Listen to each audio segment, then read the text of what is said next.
আৰু আটাইতকৈ ডাঙৰ কথা যে চাকৰি পোৱাবিলাকো সন্তুষ্ট, চাকৰি নোপোৱাবিলাকো সন্তুষ্ট।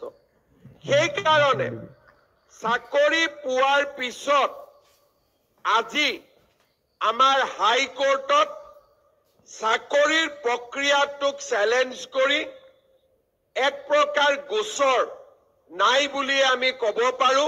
মামা কামাণ্ডোৰ পোষ্ট কেতিয়া ওলাব? মামা 4,000ৰ এপইণ্টমেণ্ট কেতিয়া হ'ব? আপোনালোকৰ পিছতে আৰু 4,000 থিয় হৈ আছে নহয়। এতিয়া মোক গাঁৱত গ'লে এই 4,000 আমি 1,21,240 গৰাকী যুৱক যুৱতীক চৰকাৰত চাকৰি দিবলৈ আমি সক্ষম হৈছো। আৰু আটাইতকৈ ডাঙৰ কথা যে চাকৰি পোৱাবিলাকো সন্তুষ্ট, চাকৰি নোপোৱাবিলাকো সন্তুষ্ট।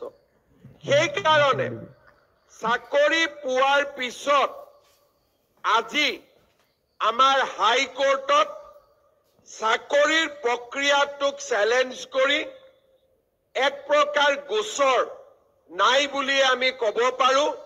কাৰণ চৰকাৰখনৰ স্বচ্ছতা আৰু চৰকাৰখনে যে মেধা সম্পন্ন ছাত্ৰ ছাত্ৰীক নিযুক্তি দিব খুজিছে তাক লৈ আজি কাৰো মনত সন্দেহ নাই।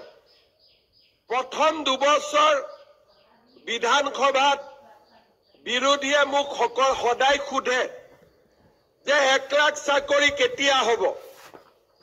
তেতিয়া মই কৈছিলো যে মোৰ 5 বছৰৰ প্ৰতিশ্ৰুতি 1 লাখ আছিলে, কিন্তু মই 1.5 লাখ পাৰ কৰি যাম আৰু 2 লাখৰ ওচৰ চাপিম। যেতিয়া লাহে লাহে নিযুক্তিবোৰ দেখিব আৰম্ভ কৰিলে বিৰোধীয়ে চাকৰি কথাটো বাদ দিলে। আগতে 2-এজন বিধায়কে প্ৰশ্ন সুধি আছিলে, আজিকালি সেইটো চেপ্টাৰ বাদ দিলে। তেওঁলোকে এতিয়া নতুন চেপ্টাৰলৈকে গৈছে, চাকৰিৰ চেপ্টাৰৰ কথা সোধা এক প্ৰকাৰ বাদ দিলে। প্ৰথমবাৰ নিযুক্তি পাওঁতে, প্ৰথমবাৰ নিযুক্তি দিওঁতে কৰবাত ভুল উলিয়াব পাৰি নেকি? মোৰ অতি মৰমৰ সাংবাদিক বন্ধু বান্ধৱীসকলো ব্যস্ত আছিলে। আজিকালি সেই দায়িত্বটো তেওঁলোকেও পালন নকৰে। তেওঁলোকেও হাত দাঙিলে যে এইখন চৰকাৰে চাকৰিৰ নামত গণ্ডগোল নকৰে। আজি আপোনালোক ইয়াত আহিছে, যদি অসমত চৰকাৰী চাকৰিৰ স্বচ্ছতা নাথাকিলেহেঁতেন ইয়াত আপোনালোকৰ 5,500 গৰাকীৰ 50 গৰাকীও ইয়াত নাথাকিলেহেঁতেন। ইয়াতে জালুকবাৰী সমষ্টি ল'ৰা ছোৱালী থাকিলেহেঁতেন, ৰণোজ পেগুৰ ধেমাজি সমষ্টি ল'ৰা ছোৱালী থাকিলেহেঁতেন, আৰু কৰবাত কৰবাত আমাৰ খুলখালী, কৰবাত কৰবাত আমাৰ ভনী জোৱাৰী ইয়াত ভৰ্তি হৈ থাকিলেহেঁতেন। আৰু অসমত তেনেকে নিযুক্তি চলিছিলে। আৰু এসময়ত চৰকাৰী নিযুক্তিৰ পিছত পিছদিনাখন বাতৰি কাকতত লিষ্ট ওলাই কোন কাৰ খুলখালীয়ে, কোন কাৰ ভিনদেউক, আৰু কেতিয়াবা কেতিয়াবা কাক কোনে বিয়া কৰাব ঠিক কৰি থৈ দিছে, চাকৰিটো এডভান্স হলে বিয়া কৰোৱাত ভাল হ'ব, তাৰো লিষ্ট ওলাইছিলে।